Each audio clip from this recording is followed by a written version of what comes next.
I'm enormously grateful to all the members of the Rural Commission who've been working so hard in recent months and have produced an excellent report. I'm particularly grateful for the listening that they've done as they've travelled around the diocese, convening meetings of different church groups, different community groups, hearing people's joys and concerns and bringing all that together in a very clear report. It's been a privilege to be part of the Bishop of Leicester's Rural Commission of Deep Wells and Green Pastures, looking at the rural life of our diocese, identifying and celebrating many of the good things which are happening in the rural Christian community.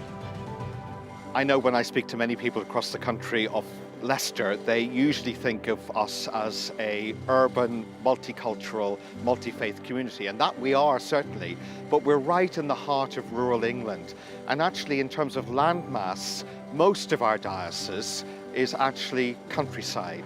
And so one of the big changes we hope that will come from our work in the Rural Commission is a change in the way we think about ourselves, to being fundamentally a rural diocese that has towns and a big city at its heartland.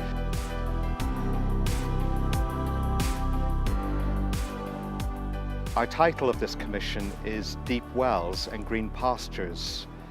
And that's actually been our experience all the way through, our listening, our praying, and our discerning something of the future. That's why we've come up with the idea of waggles, learning from our schools and school children. A waggle is something that speaks of a green pasture or a deep well. It's what's a good one look like?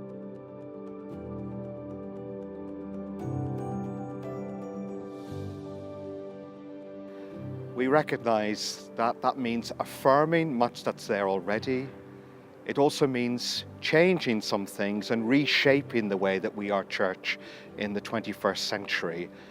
And above all, it means learning from one another, not just staying in our isolated little worlds in the city or in the town or in the countryside, but coming together as one diocese, sharing what it means to be the people of God now, and discovering that we have riches to offer one another in our learning and in our practice. Not every village now has its own minister.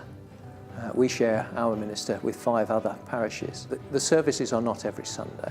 So that connection of regularity with our community is something that we have to work harder on. So getting out to lay people, talking to the village community, finding that connection so they value the church as part of what they are here for, part of what they come to live in a village for. I arrived here in Leicester in 2014, and this is a very new environment to me and to my family, because this is England and this is the city, and we miss the farm that we have in the Philippines, and that's the time that I developed my understanding of God, that through the priest who works with the farmers in working in the farms, and that's the opportunity for me to learn that God came here that people will have an abundant life. And so it's really nice to see that the diocese now is working with the farmers, because to me it makes this diocese a real home to me. If we could only do that as one community, then we will see God working even more with us in our growth and in our change and in our confidence that He provides for us deep wells and green pastures. So the challenge now is how we take the recommendations of this report and put them into action across the diocese. I'm committed to doing that. I hope you'll take it away and look at it at PCC meetings, at deanery meetings, all around the diocese, as together we seek to celebrate what God is doing in our midst.